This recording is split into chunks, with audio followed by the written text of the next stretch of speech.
Listen, check it. If something happened to me, I get some random ass crazy charges or so crazy shit just happens, it's because of this video right here. However, I feel like I know I'm protected, so it'll be a war before then. But understand this, right? I'm about to expose something to y'all. And I was waiting till I got enough followers to do this. They poisoned us in prison.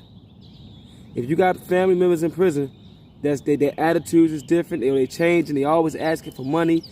I'm telling you what I know. They gave us fentanyl. Listen, I was in the mix. You know what I'm saying? A lot of the big homies fuck with me because they felt like I was smart, I was intelligent, and I was trustworthy. I was grabbing packs. I was grabbing the sacks from the officers. Consider this. There was no visitation and there was no mail coming in during COVID.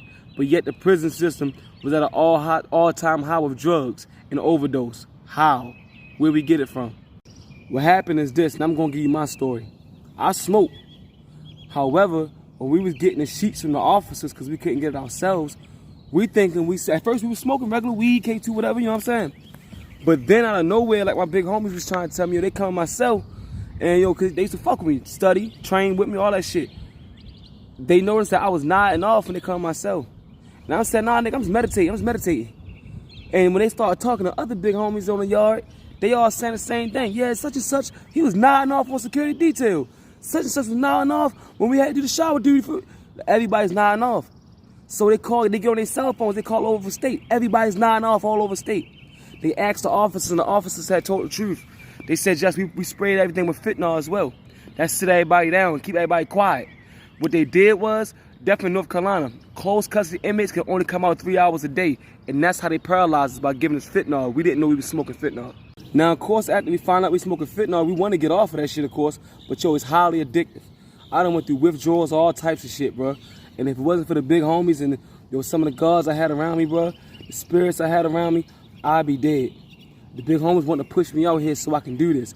God wanted me to come out here so I can tell everybody what's really going on, bro. It's the prison system that's giving us the drugs. It's the prison system, it's the administration. It's the government that's the reason for the gang wars and everything. They're the ones that's giving it to us, and they gave us fentanyl.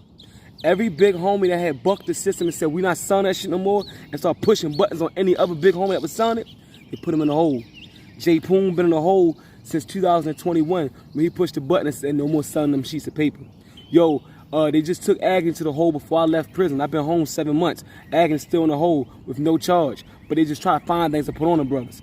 Because, yo, anybody that bucked the system with that fentanyl shit, they taking them down.